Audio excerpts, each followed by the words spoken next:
Alrighty, y'all. Welcome back to day 16. So, yesterday, Mother's Day, we weighed in 216 and a half, which was our new lowest so far. We've been dropping weight here. And feeling pretty good about that. I will say it 100% has to be because of the Stairmaster switch versus just going out and walking. So we have for sure confirmed that all cardio, all steps are obviously not the same. I mean, I can also tell you that because of how tender my legs are. My quads, hands, and glutes are tore up. Calves a little bit, but kind of is what it is. So, yesterday I was a little bit busy, and normally I would have the extra time in the sauna to edit down my length of clips from yesterday's workout. But I had two things to go do with my mom yesterday for Mother's Day. Took her to lunch. Delicious. Went to Carrabba's. I had what they call the Johnny Trio. So it's a 10-ounce sirloin steak. And then it seemed to be like 4, maybe 5 ounces of a chicken breast with some sort of cheese on it. Something delicious though. And then it has like 6 cheese raviolis in a I don't know what the sauce is, it's pink though. So it's like an Alfredo mixed with the tomato. But delicious. With that, I had 2 sweet teas, and I also had the Caesar salad for my side. 1 piece of bread. And meal-wise, it's all I ate for an actual meal yesterday. So about 1,500 total calories. And I would say somewhere probably around 90-ish, maybe 100 grams of protein. Then, yesterday, my mom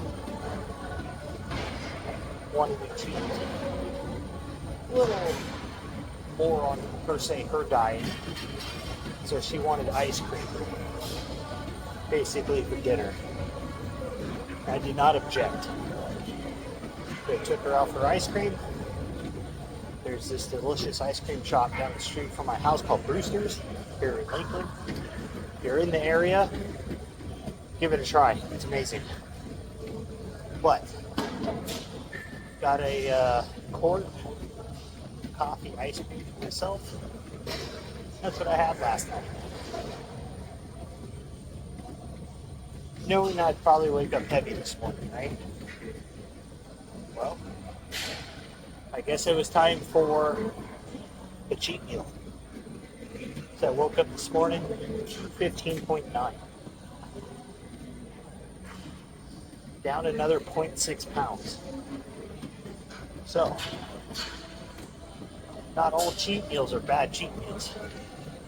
But you're doing them apparently at a good timing. So, I didn't feel like I was depleted enough to quite need a refeed type of scenario yet. I wanted to wait another week, maybe 2. But hey, apparently the body wants it. So, with that, we're now at a new low, 215.9. But back to the editing of clips thing. So normally I do those while I'm in the sauna, right? Well, didn't get it done yesterday. Because what I film the day before is the clips I use for the video that I make with this talk, which gets posted today. So the workout is day 16. The talk is technically day 17, but it's for day 16. It's just the way I do it. So this morning, when I started my walk, I started editing the clips. And our first segment on the stair stepper got further than we thought it would. I actually hit 16 and a half minutes on my first leg, which is literally half of what I have to do total. So first 2 days, I broke it up into 4. The second 2 days, I broke it up into 3s. I don't know if we're going to be able to do today in 2. Probably not. Feeling pretty taxed at the moment. So I can tell the heart rate started to increase. That's what we're concerned about the most, is keeping the heart rate basically below like 132, 135 really at the pure highest. Anything below 128 and above basically 115 is golden for fat loss. We're not shooting for total weight loss. Otherwise the higher heart rate would be beneficial. But man, I tell you what, it is super nice to know I can get that far initially. Eventually, hopefully we'll get to where our entire walk is in one go here. So we get to that 33 minutes without having to stop. But that's down the line, right? So, because I don't even know if that 16 minutes would be repeatable, say, tomorrow.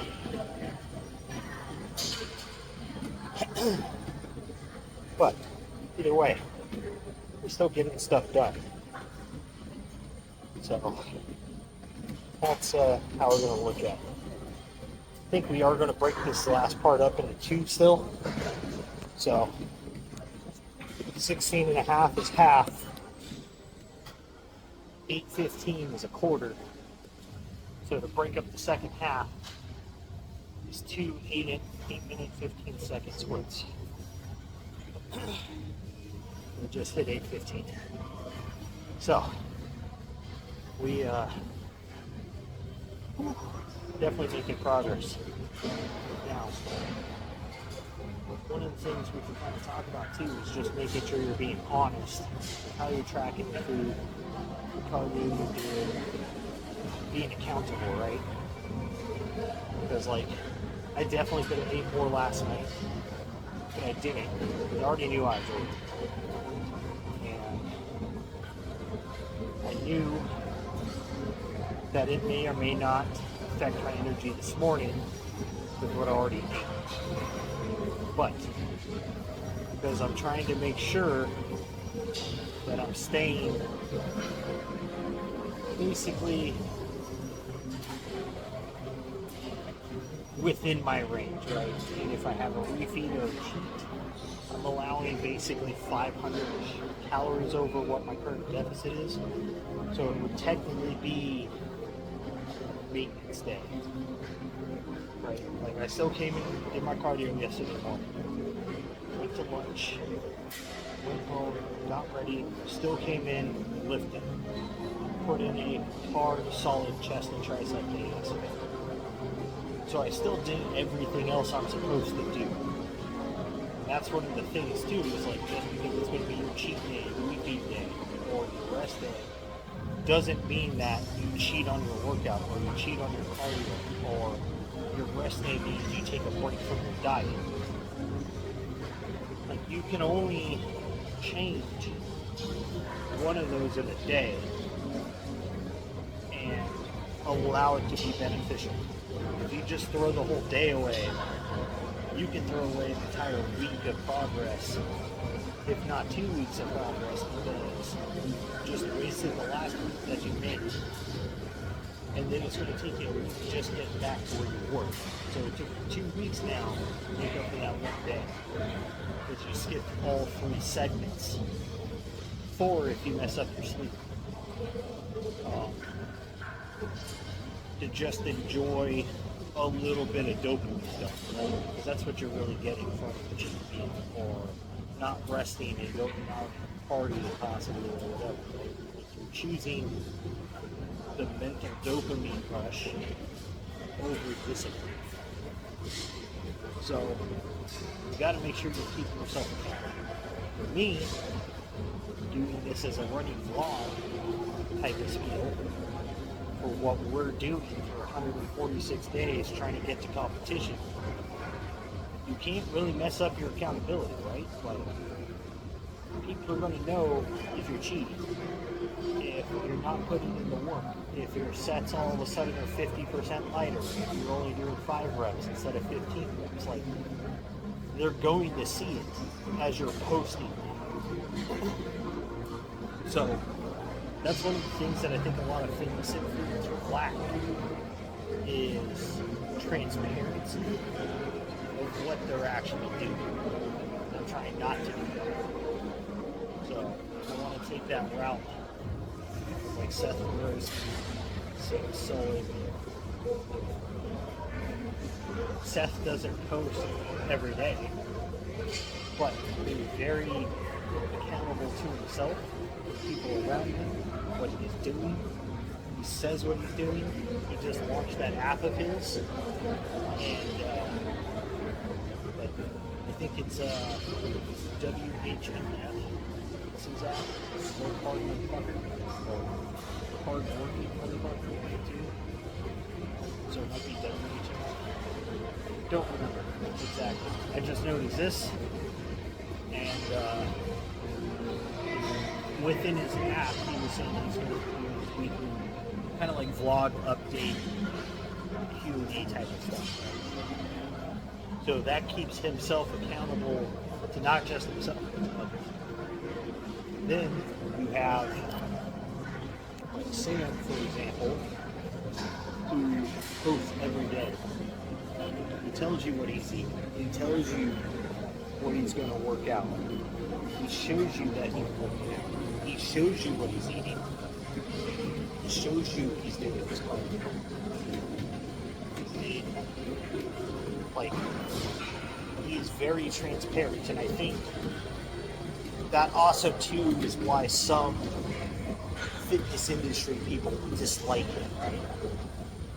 It's because he shows what it actually takes.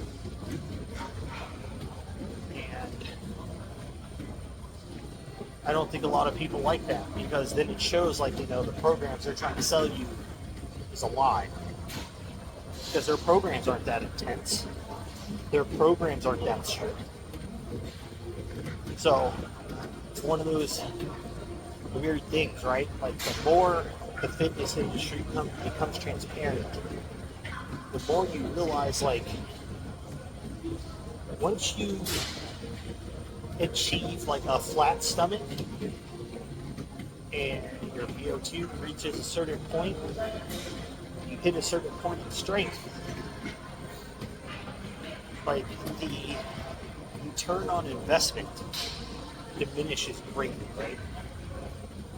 Like, so as you push further and further into it, you end up having to do more and more work to gain less and less. And that's where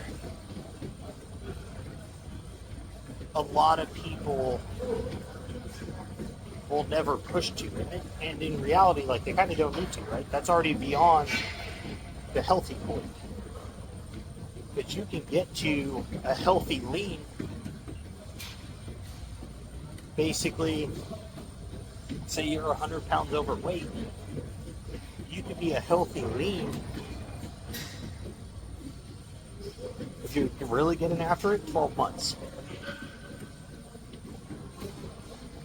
If you take the slow consistency path, you're still dialed in and you stated what your goal is, like 18 to 24 months. That's realistic. That's dieting correctly, not over dieting, doing your cardio, not overdoing your cardio. And that's coming in and lifting fucking hard. Because no matter who you are, putting on more muscle is never going to be detrimental within the normality, right? So that is one of those things that kind of isn't really pushed for. It's, hey, look at how crazy my physique looks. I'll sell you this program and you can get this too. But they're not telling you about the sacrifices of normality that's also given up. So, but that, guys, make sure you're out there working towards your goals, getting your stuff done. Most of all, just don't be a lazy fuck.